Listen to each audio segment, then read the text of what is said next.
your iPhone's front panel or screen are cracked, like this one's is, you can either live with it, buy a new one, or, as I'm going to show you here, fix it. Just know that this isn't something you should do if you have an AppleCare Plus or other warranty that covers accidental damage. And I suggest you watch my video on what to know before trying to fix a smartphone or tablet. It will help you decide if you should repair the phone yourself or just take it to a shop. Now lastly, know that by following these instructions, you do so at your own risk. Before beginning, you'll need to get the necessary replacement parts and tools. As the iPhone's front panel and LCD are fused together, I suggest buying both as a single unit. You'll find them online between $70 and $120. Just be sure that you buy the right one for your phone. As for tools, you'll need a few thin metal blades, a plastic spudger or case opening tool, tweezers, Phillips 000 screwdriver, a tiny flathead screwdriver, and a special pentalobe screwdriver, which you'll use to remove the phone's tamper-resistant outer case screws. Again, you can pick these up online if you don't have them. Lastly, I'll be replacing the panel on an AT&T iPhone 4, but you can use these same basic steps on iPhone 4s from other carriers and the iPhone 4S. You may, however, encounter differences, such as the location and type of vibration motor and the position of the motherboard screws. The first step is to back up all the iPhone's data using either iCloud or iTunes, just in case something goes wrong. You'll also need to eject the SIM card using the eject tool or a paperclip. With those tasks done, you can open the iPhone by removing the two screws located along the bottom edge. Then slide the back cover upwards and lift it off. Unfortunately, before we can install the new display and front panel, we'll need to remove most of the iPhone's internal hardware. We'll start with the battery. Remove the battery connector screw and disconnect it from the motherboard. Now carefully remove the tiny pressure contact located underneath, noting its location and position for reassembly. By gently prying on and then pulling up on the battery's plastic pull tab, it should come loose from the frame.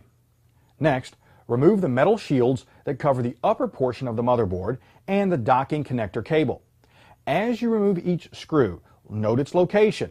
The screws are different lengths and will need to go back into their original position. Now disconnect and remove the rear camera and then detach all the cables along the top and side of the motherboard.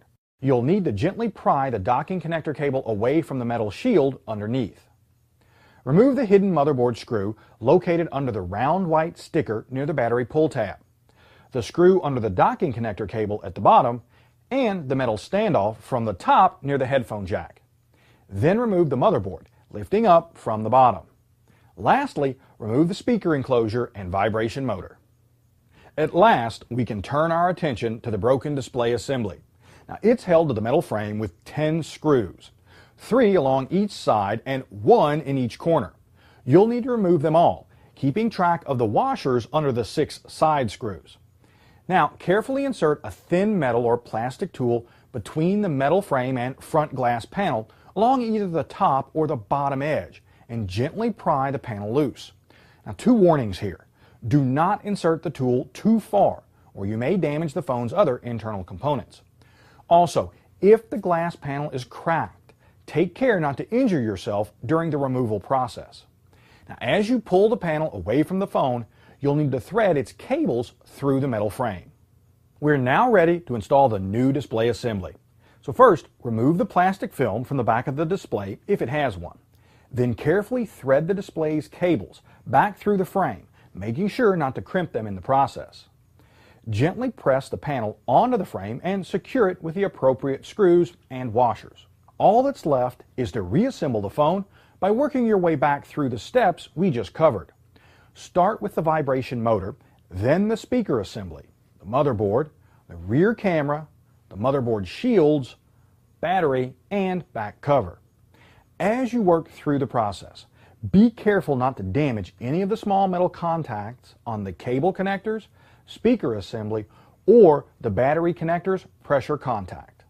As fixes go, this one isn't too tough, but it does take a lot of patience and attention to detail.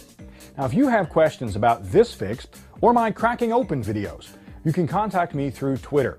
And to see more teardown photos of the iPhone, iPad, or other gadgets, go to techrepublic.com/crackingopen. For CNET and Tech Republic, I'm Bill Detweiler.